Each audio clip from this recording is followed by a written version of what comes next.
So we will now actually start our program with a verse in the book.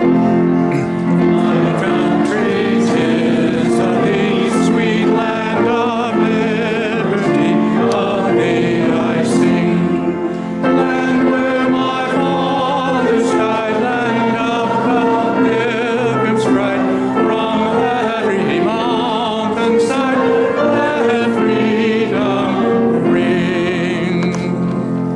Alan Cobb will offer our invocation today.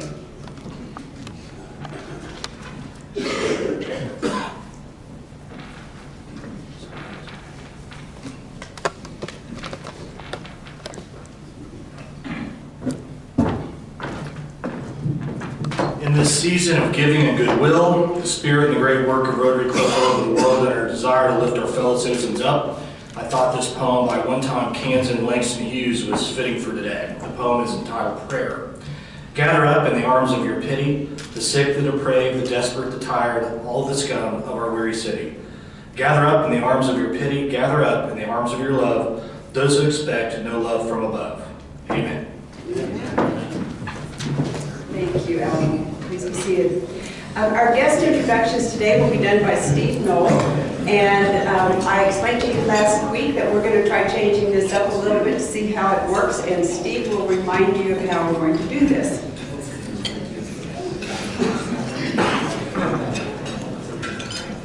Here we go. We're always pleased and honored to have guests at Downtown Rotary. Today we're going to try a new process in which I will announce the names of our guests from the podium so that everyone can hear them, and we'll acknowledge them right away. Confucius said, only the wisest and stupidest of men never change. Stephen Wright said, change is inevitable, except from the vending machine. Guests, when I call your name, please stand and be recognized. If a Rotarian has a guest, I'll introduce the Rotarian and their guest while both are standing. I'll give the guest's name and something about them, who they are or where they're from. And when I pause, we will all say, hi Gertrude, or hopefully you will have been paying attention and use their name. As they sit down, I'll then go to the next guest and introduce them, and when we're all done, I'll say something like, welcome to Downtown Rotary. You can all applaud and I'll go sit down. So you all have to pay attention to the first name of the guest so you can respond with the rest of us. I'm sure that over time we'll get used to this and it will become natural. But today, to start, I'm going to give you the hi sign, and you'll say hi, Gertrude, or whoever it happens to be. So I'd like to introduce my brother as our first guest today, so that we can practice once before. Dick Knoll is a former president of our club, and my favorite, if not only, older brother. Hi, Dick. Hi. Hi, Gertrude. So Kathleen Marker has a guest. Allison Marker, I believe is her daughter. She's with the YWCA of Northeast Kansas. Hi, Allison. You guys did great. Lon Lewis has a guest today, Oscar Truhe, who is a retired counselor. Hi, Oscar. Maybe I better repeat the name. You're hesitating. David Beck is a host family for our exchange student, Ariana Bejaneru. So we're going to all say, hi, Ariana. Tom Payne has a guest, Kelly Majorker, who is his spouse. Hi, Kelly. And it looks like Zach Arntz has a guest of Mike Riley today. Mike has his application in. This is his first meeting. So, hi. Welcome to Downtown Rotary.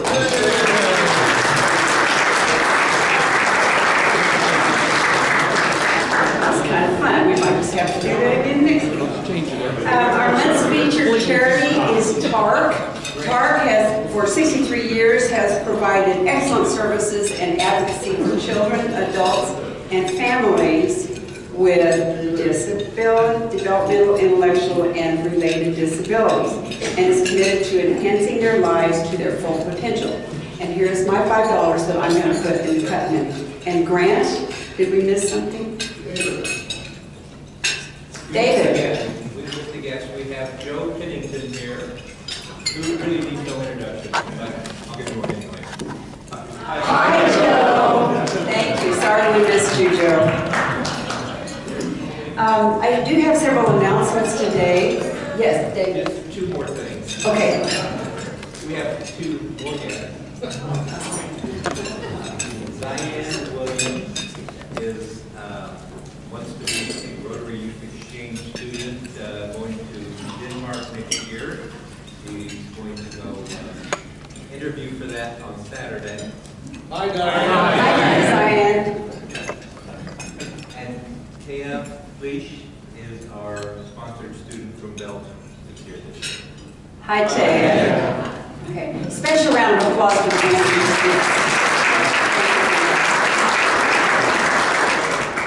So I'm sure many of you know that we unfortunately lost a member this past Sunday. Phil Coolidge. Batteries?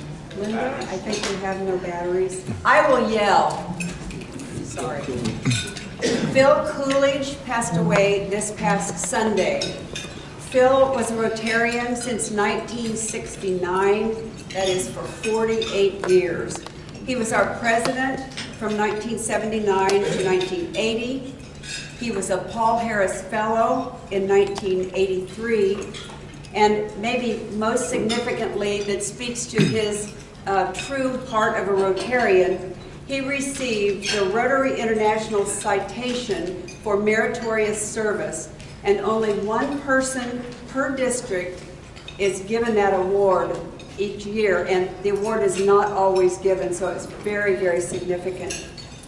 Our club will make a donation in his honor, either to our Rotary Foundation or Rotary International.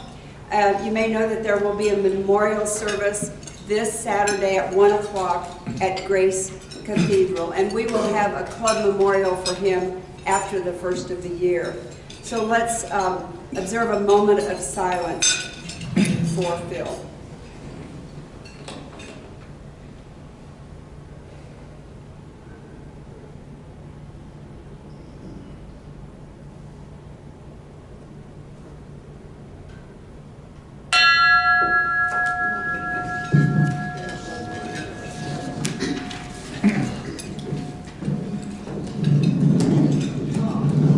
I have the first announcement for a proposed member, and we've already said hello to Oscar Truey a little earlier.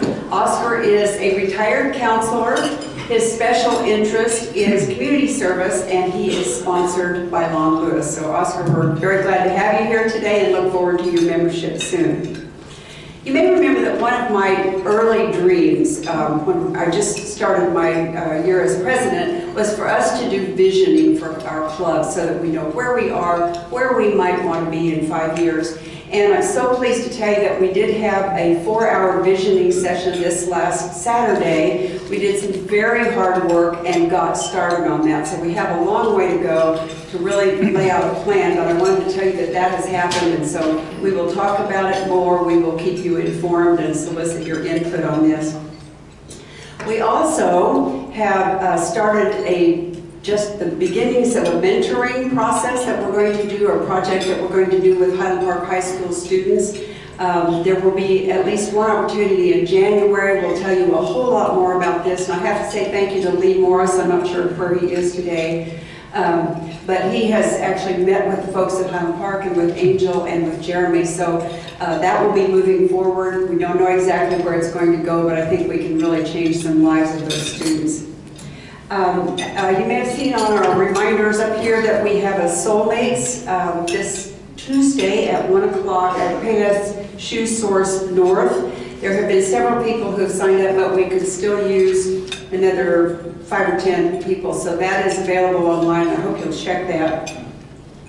Now, I don't like to brag, but I'm going to. You may have seen the district newsletter about Polio Plus, and the district was so proud of our district for raising $60,000. Well, guess what? Our club raised over 1/3 of that. So give yourself.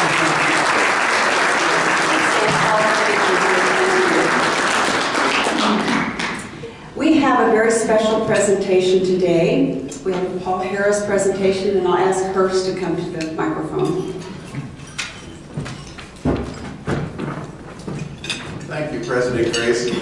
Just a quick word about Phil Coolidge also. For those of us who were around in those days, remember Phil was the chief architect when they rebuilt Grace Cathedral after the fire in 1975. He's well known in Topeka for having accomplished that feat. Paul Harris was the founder of Rotary. He was a lawyer in Chicago, and in 1905 he started a meeting with a group of his friends in his office for lunch once a week, and they decided it would be a good idea to visit their respective offices every week, and that's how they started rotating, and we became Rotary. And after Paul Harris died in, let's say 1951, I might be wrong, but around that time, the Rotary International Foundation decided to honor Paul Harris's memory with what's called the Paul Harris Fellowship. And the Paul Harris Fellowship is recognition of donations to the International Foundation. Today we have a very special presentation, and it represents just another way that we can have a Paul Harris Fellowship with the International Foundation. And I'd like for Anita Wolgast, past president, to make this presentation. Anita?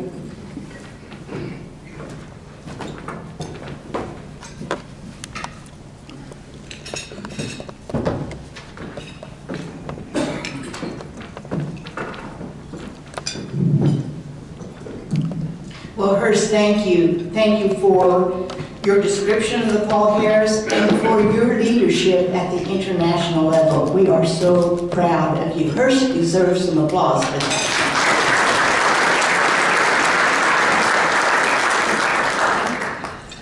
Well, this is a pleasure. We have a very special person receiving this Paul Harris Fellow today. If you remember back to our 100th anniversary gala at the Civic Theater, we spent the evening highlighting significant events of the first 100 years of our club with humor and with seriousness. And our committee wanted to end the evening on a very special note. The lights were dim, and we saw a video of a charming little 9-year-old girl speaking to her excitement of becoming a Rotarian when she grew older.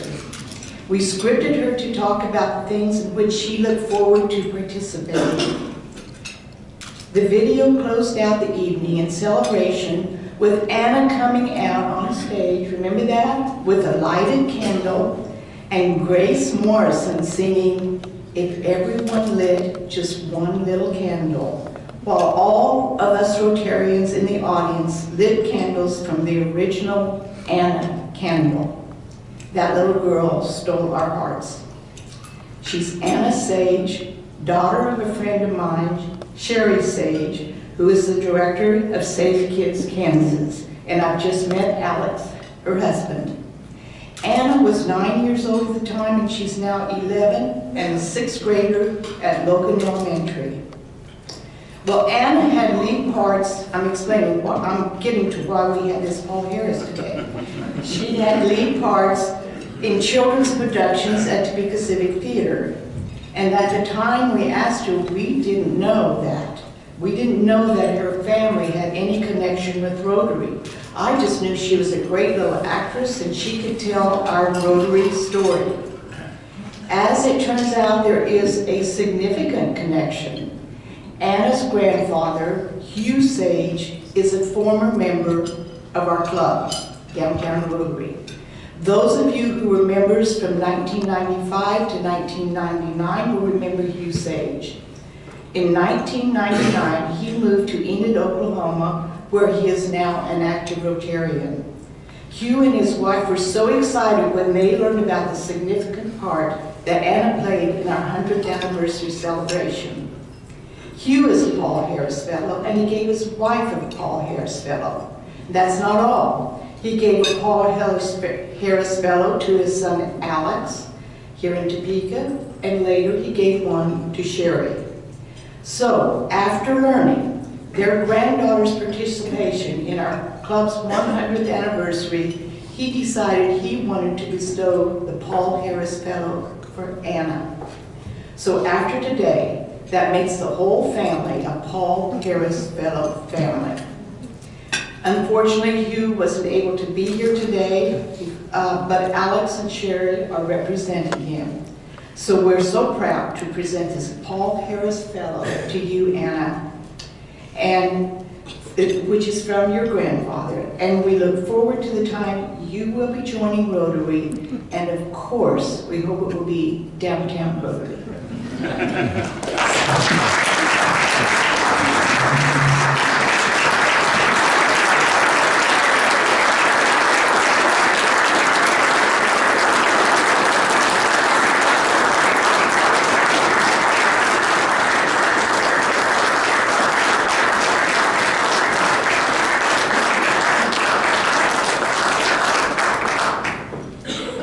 And as you want to be seated, please look at the screen for just a short presentation on Anna.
If Todd would come up, he will introduce our speaker for today.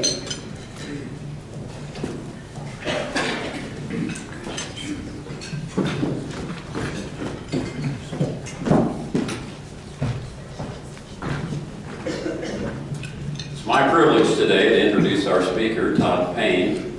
Todd also has pretty deep roots in Rotary. Speaking of architects and grandfathers, his great-grandfather was Tom Williamson, who is probably best known as the architect of Big High School. Also, Tom was the very prominent Rotarian in our early history as a former president and district governor of this district. Today we're going to hear Todd talk about one of his passions in life, which is mountaineering. Just briefly about Tom, Todd earned his math degree from KU and then his master's in accounting from KU, became a CPA, and he's currently CFO and Chief Compliance Officer for OFG Financial Services. Todd and his wife Kelly, who's with us today, have 3 children, and Kelly played a big part in his becoming a mountaineer. And over the Labor Day weekend in '93, only 3 months after meeting each other, Todd and his eventual wife Kelly snuck away from KU for a quick trip to Colorado. Kelly introduced Todd to Colorado's highest peaks. They took a lengthy hike up Long's Peak, he said, on a very cold but surprisingly pleasant day. A year later, in July of '94, they embarked on a 4-day, 3-night backpacking trip. And after some of those experiences, he was hooked on mountaineering. In July of '99, he moved to Denver. Todd climbed his first Colorado mountain summit, the 14,255-foot Long's Peak. And he liked it so much, he decided that he would start chipping away at hiking all of Colorado's 14,000-foot peaks, and there's 59 of those.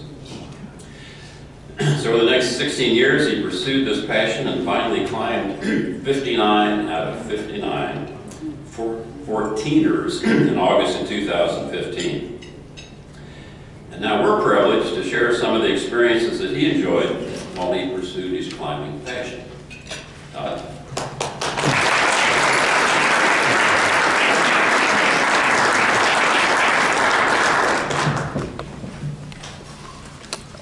Good afternoon, everyone. Tom, I really appreciate you introducing me. Tom has a few of his own adventures. Scuba diving with Gordon Lansford, and if you haven't seen one of Tom's videos, diving with the sharks, I would encourage you to plant yourself next to one of those guys at a meeting sometime and ask them about it. It's really good stuff. Well, today I get to talk about one of my favorite topics, and that is Colorado's mountains, and specifically I'll talk about Colorado's 14,000-foot mountains, which are also referred to as Colorado's 14ers. And they are the highest peaks in Colorado. And we have some members who have messed around on Colorado's 14ers. Sam Karkoff has climbed 2 14ers. Mark DeGroff has climbed several. Terry Diebold, you all remember him, former member. He had climbed around 20 the last time I talked to him. Stan Teeter has a great story of climbing Longs Peak back in the 1950s when he was at CSU. Judge Crotty's messed around on the Capitol Peak approach trail, and I think I just heard from Stu Ince that he had climbed Quandary Peak some time long ago.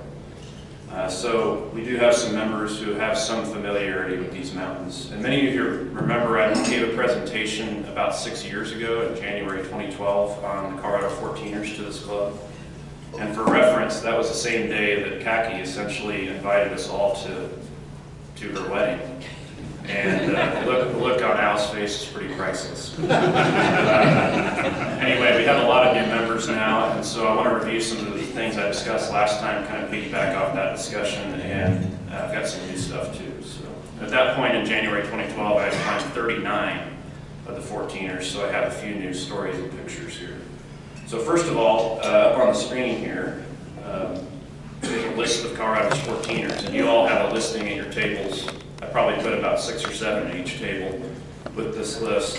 There's 58 named 14ers in Colorado named by the U.S. Geological Survey, and I add one more unofficially named peak to the list, making it 59. Looking at the list, you can see the tallest mountain in Colorado is Mount Elbert at 14,433 feet, and going all the way down to the lowest 14er, which is Sunshine Peak at 14,001 feet. And so this is the list, and people try to climb them all.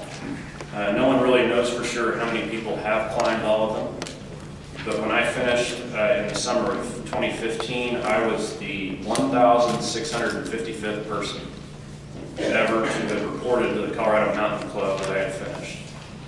And CMC started tracking this way back when Carl Blayrock and Bill Irvin were the first to climb all of Colorado's 14ers, together summiting Crestone Needle, which was their last 14er that they both needed. And that was in 1923. So there are probably a lot of people who have not reported to the CMC that they've finished. So estimates of the number of finishers vary anywhere between 2,000 and 3,000 people. And so if you look at the listing, you see a class rating next to each mountain. And about 2/3 of the mountains are class 1 or 2, which is essentially walk-ups. And about 1/3 of the mountains are class 3 or 4, which are more serious ones that may have some unroped climbing and scrambling to it. Class 5 climbing is technical climbing, where you're probably roped in with protection. And looking at the list, there are no class 5 rated climbs. So every 14er in Colorado can be climbed without technical climbing by their standard easiest routes. And so up on the screen, I want to thumb through a few of my favorite, some of the more recognized pictures of Colorado's 14ers, and some of you may recognize a few of these mountains. So this is Longs Peak. It's kind of a classic view of Longs Peak from the east. And you can see Longs Peak from Denver. You can see it all along the Front Range from Denver going all the way up to Cheyenne. And here's another view of Longs Peak from the northwest, which is from Trail Ridge Road and Rocky Mountain National Park. This is my favorite view in the United States. This is the view of Maroon Peak on the left and North Maroon Peak on the right. And the vantage is from Maroon Lake there. It's interesting to note that the peak on the left is actually the taller peak, Maroon Peak. A lot of people think that North Maroon is taller. It's not. And I would highly recommend that you all visit this place. This is accessible via a paved road 10 miles northwest of Aspen. And it's the Maroon Lake Road that goes out of a roundabout from Aspen. These are two great 14ers not far from the Maroon Bells, also close to Aspen, named Snowmass Mountain on the left and Capitol Peak on the right. Snowmass has its namesake snowfield on the east side there, and Capitol Peak is on the right, and it's the hardest 14er to climb by a standard route in Colorado. This is a view of 4 great Sangre de Cristo 14ers close to Alamosa, Colorado, from the Great Sand Dunes. And Crestone Needle, Crestone Peak, Kit Carson Peak, and Challenger Point are 4 great 14ers. And I would highly recommend that you all visit the Great Sand Dunes National Park and Preserve. It's a great place. This is a picture of the Denver downtown skyline looking west, and you can see behind that a snowy Mount Evans. And Mount Evans is the 14er that kind of dominates the view from Denver to the west. Pikes Peak. A lot of you may recognize Pikes Peak as the first mountain you pretty much see when you go into Colorado from Kansas on I-70, and you start seeing it around the Lyman area as long as it's a decently clear day. And here's a picture of Mount Elbert from the Arkansas River Valley close to Leadville. Mount Elbert's the tallest mountain in Colorado. And this is one of my favorite views in Colorado, along with the Maroon Bells, is the view of Mount Sneffels from just south of Montrose, Colorado, out in western Colorado. And this is the view that you have on US 550 coming south out of Montrose, approaching Ridgeway, Colorado. And so this one's also a view that you can see from a highway, Colorado State Highway 145, about 15 miles southwest of Telluride. You have this view of Wilson Peak. And Wilson Peak is, you may recognize this as the mountain that Coors Light uses on a lot of their advertisements. But Wilson Peak also happened to be my last 14er I climbed, my finisher in 2015. And so here's a map of Colorado west of the Front Range. You all have maps there on your table too. And all the little red and blue triangles represent Colorado's 14ers. So with the pointer here, I'll kind of show you a few of them. So this area right here, there's 6 14ers in the Front Range here, not far from Denver and Colorado Springs. There's 6 14ers right in this area, which is close to Breckenridge. There are a lot of 14ers right here in the Saguache Range, which is kind of ranges from Vail all the way down to Leadville, Buena Vista, and Salida. There are 7 great 14ers right here in the Elk Range, which are close to Aspen, and that's where the Maroon Bells and Capitol Peak and some of those are. 10 great 14ers down here in the Sangre de Cristo Range, which is close to the Great Sand Dunes and Alamosa. And the Sangre de Cristo Range extends into New Mexico, and New Mexico's highest peak is Wheeler Peak, and it's in the southern Sangre de Cristos right there. And this is the San Juan Range out here, which is close, all those mountains are close to towns like Ouray, Silverton, Durango, and Telluride. So a couple definitions real quick. In Colorado, a separate mountain is defined by 300 feet of prominence. So 6 of the mountains on the list don't have 300 feet of prominence. So that's why there's confusion and debate over exactly how many 14ers there are, varying from like 53 to 59 peaks. And most people these days go after all of the officially named 14ers, which is a list of 58. Another definition, what is a legitimate ascent of a mountain? On Pikes Peak, you can drive all the way to the summit. On Mount Evans, you can drive to within 100 feet of the summit and then hike the last 100 feet on trail to the summit. So if you drive up there, can you count these official ascents? And the answer is no. We all know that the top of a mountain is well defined, but the bottom of a mountain is hardly ever defined. So the question is, where do you start?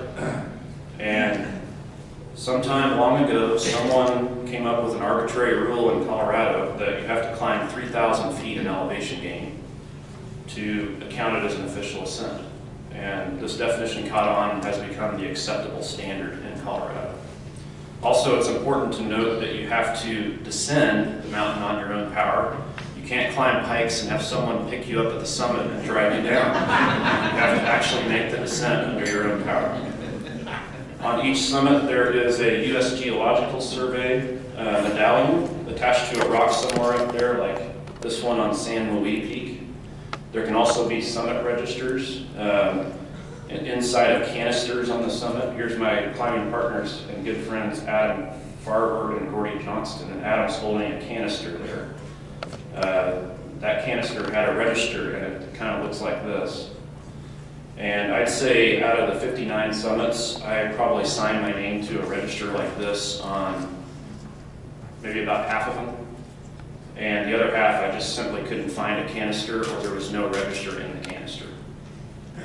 As far as what it takes to climb one of these mountains, the easiest 14er hikes cover about 6 to 7 miles round trip, maybe around 3,000 feet of elevation gain. Time-wise, it may be around a 6-hour round trip, not including your drive to the trailhead, which can be pretty significant if you're coming from the Front Range or elsewhere.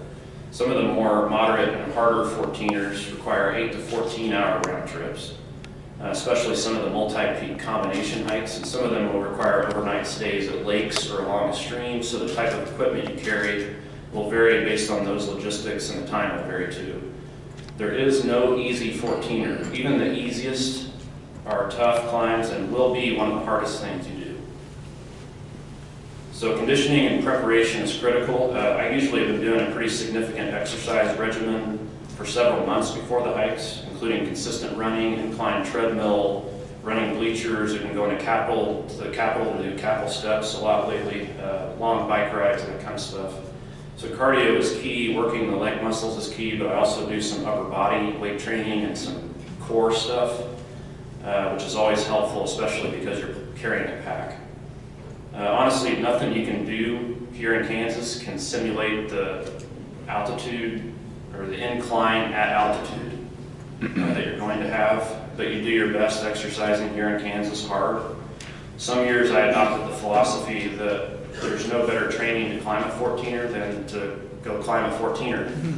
And so I would start going out to Colorado for a warm-up climb in June on maybe an easier mountain, kind of getting ready for some of the more major trips that were going to happen in July and August. And that worked pretty well and got me acclimatized to the altitude pretty well. Next, a few questions I get related to climbing these mountains. So the number one question is, why do I do it? Why do I climb these mountains? What inspires me to do it? And people can ask, a lot of times they ask me these questions straight up, but then there's a lot of times where they don't have to ask because I can see it in their face and expressions. As I'm talking about the mountains, their face is saying, why in the heck would you ever want to do that? And so, I think I see it in some of your faces right now. But really, it's a hard question to answer, honestly. Whenever somebody kind of puts me on the spot and asks it, I never really have a good thought-out response. And it usually doesn't ever satisfy the asker.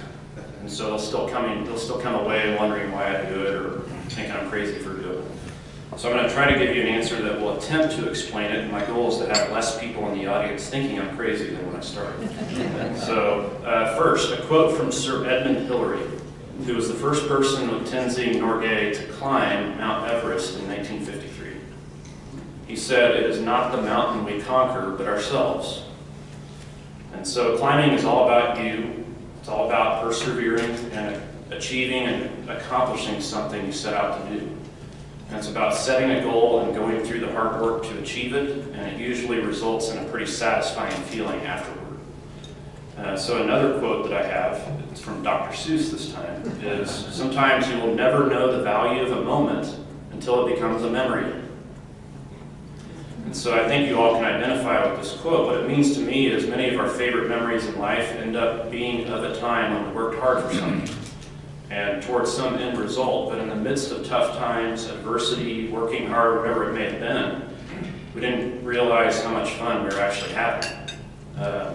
It was hard work, and eventually we broke through to the other side and we achieved something. Perfect example is going to college and eventually receiving your diploma.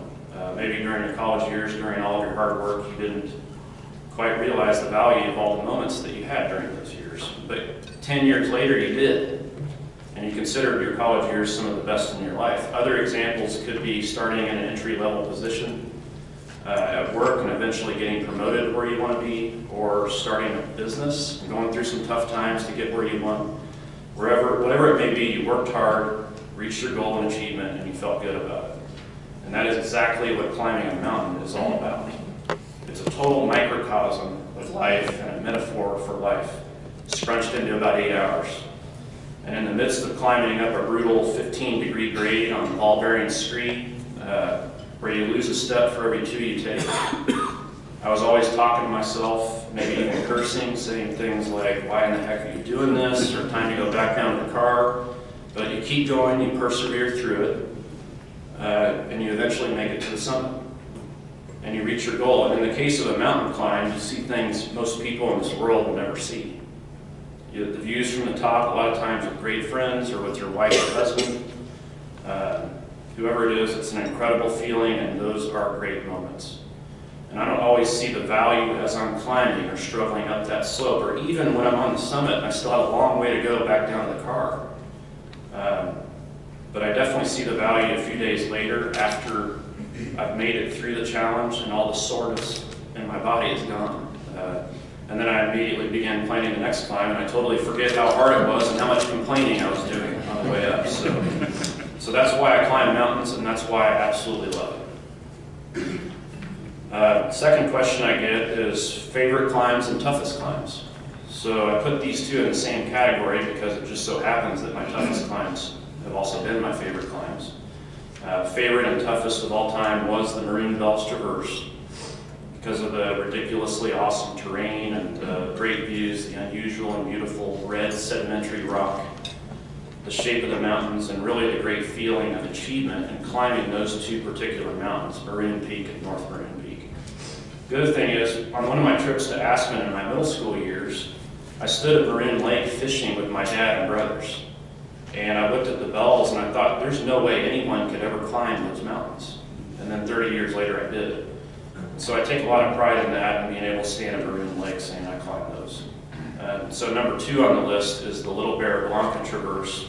Little Bear Peak and Blanca Peak are 2 mountains close to the Great Sand Dunes. And I enjoyed climbing those mainly due to there's a long ridge line in between the two, and I really enjoyed that traverse across the ridge to the next peak. And it also happens to be my second most difficult climb.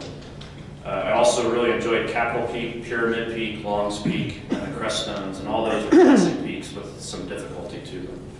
And finally, I really enjoyed the Chicago Basin group of 14ers, 4 mountains, which are 4 great 14ers where you access the trailhead from the Durango-Silverton narrow gauge railroad out of either Durango or Silverton.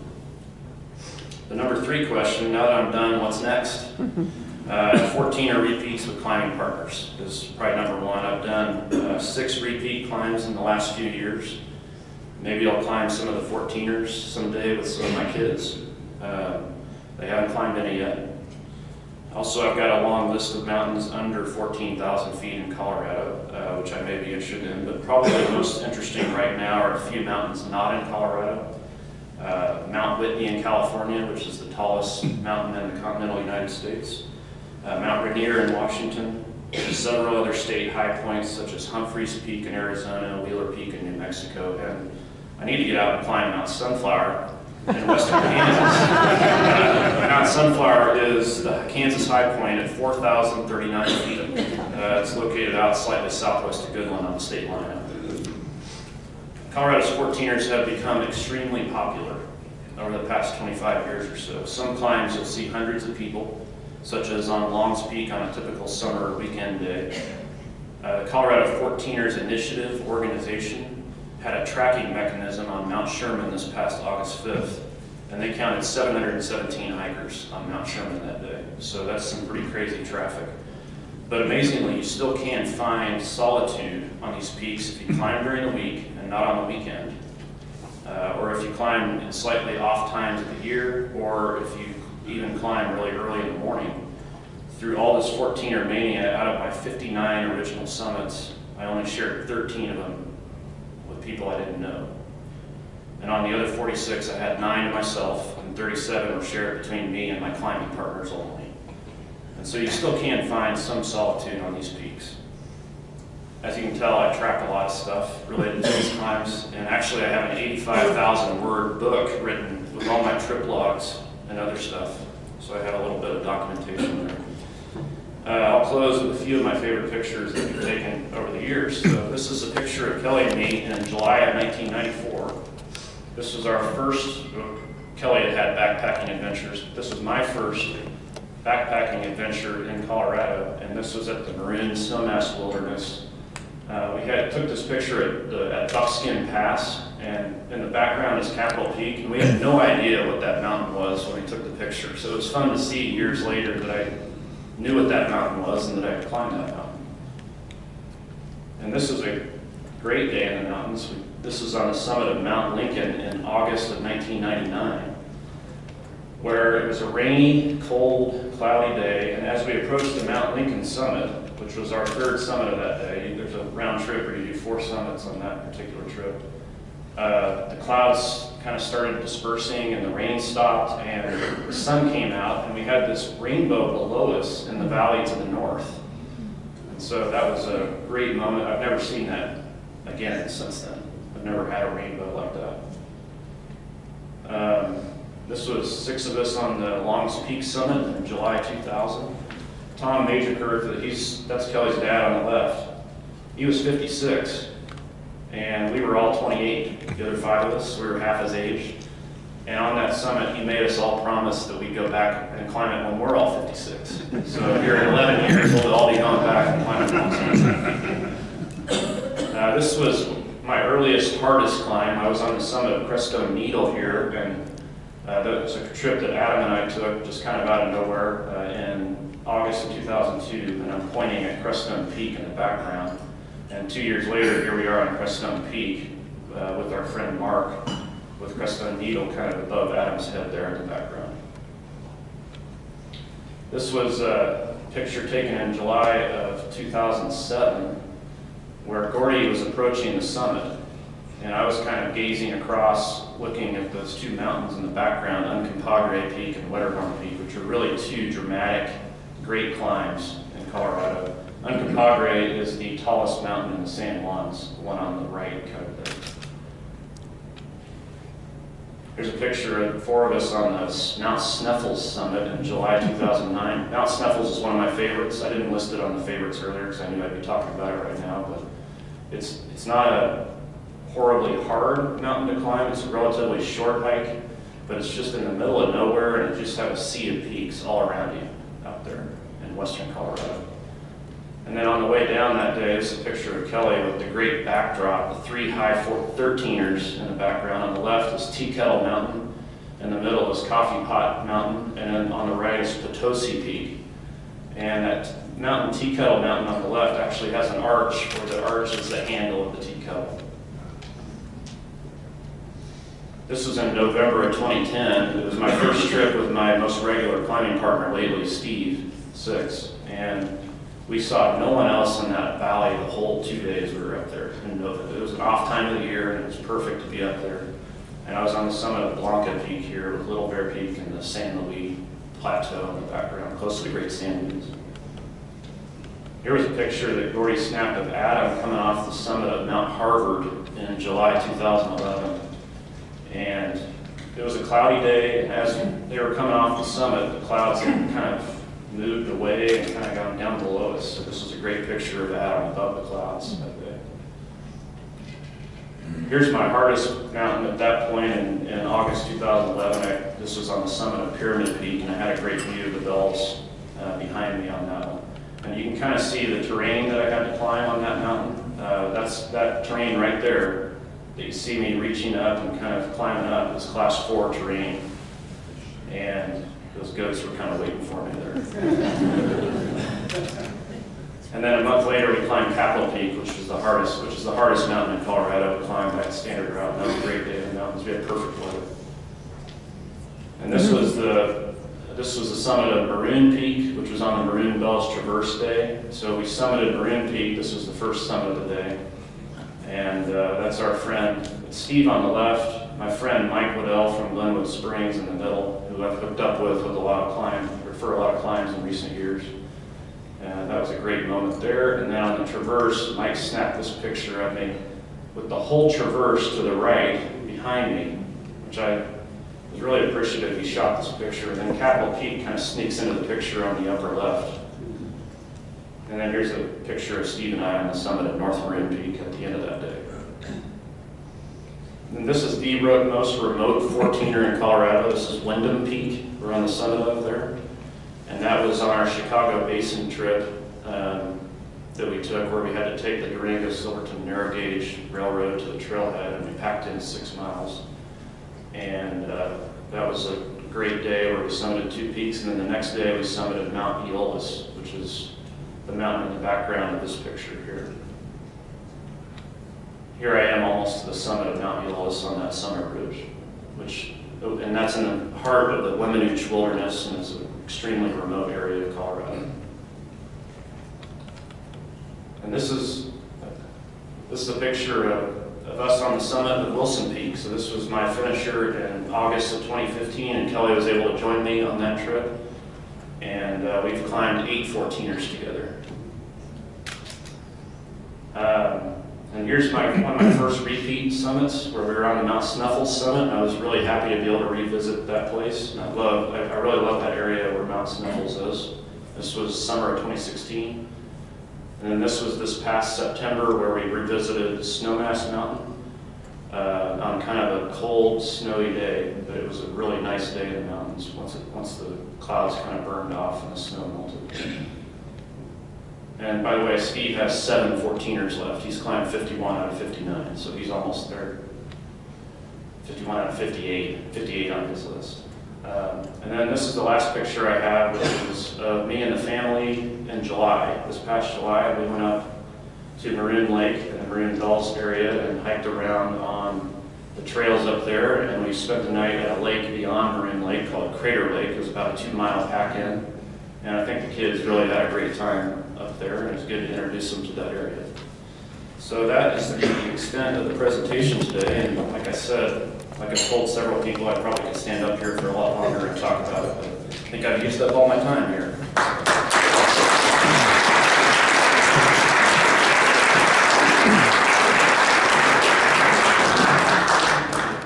Todd, thank you so much. I'm sure he'll be more than eager to stay around for questions. And we would like you to sign our speaker book today, Where All Wonders is the name of it. And you get our cool feed 4-way test to share with others. Next week we will be at the Capitol Plaza for our holiday celebration, and our program will be the Highland Park High School Vocal Chorale as our entertainment. And we're asking that you please, actually Linda asked me to beg that you register by Monday noon, because we definitely need that information. No meetings the 21st or the 28th. And today I leave you with a quote from Jackson Brown Jr., who said, "Remember that the happiest people are not those getting more, but those giving more." And as Rotarians, that's what we do. So please stand for the 4-way test +1. Of the things we think, say, or do, is it the truth?